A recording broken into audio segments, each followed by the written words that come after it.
was standing there, and I saw with two of the pump attendants outside. I just saw a guy just step down with a kerchief over his mouth, and I never really look in his face to find out if he have on a cap or whatever. But as I heard the others that are here say that he was in a cap and all that. I never really tend to get to see that. But when him come down, him pointing the gun on one of the girl, and then he pointed at the other girl and pointed at me. And say, give me the money, and dig up the girl them. I was standing there, so he come over there and said to me, say, give me the phone. Give me the phone where you have any money. I say, yeah man, you can have them, man. You have them all. Give them. So them said to me, like one of them search the box when me sell the sign in and say.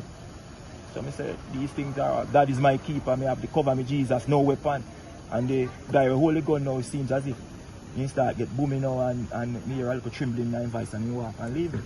You know? And for that, I just want to give God thanks and praise because there's power in the name of Jesus too. Proceed inside, go down to the door and go inside. But after that, never see what take place after that because I get to move away from the gas pump while I was standing here, you know, and a few seconds, I think minutes, because they move so fast.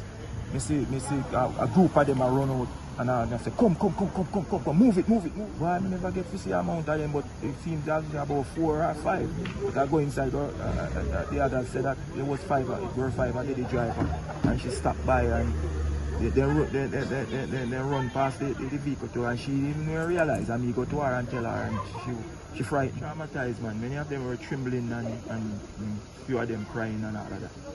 But up till now, I don't, you know, when the guy point the gun on me, I tell myself that this gun not go fire, you know, because I am a man who firmly believes in God, you know. And really and truly, I just want to thank God that it, you know, it could be worse, but it protects us, every one of us that are here.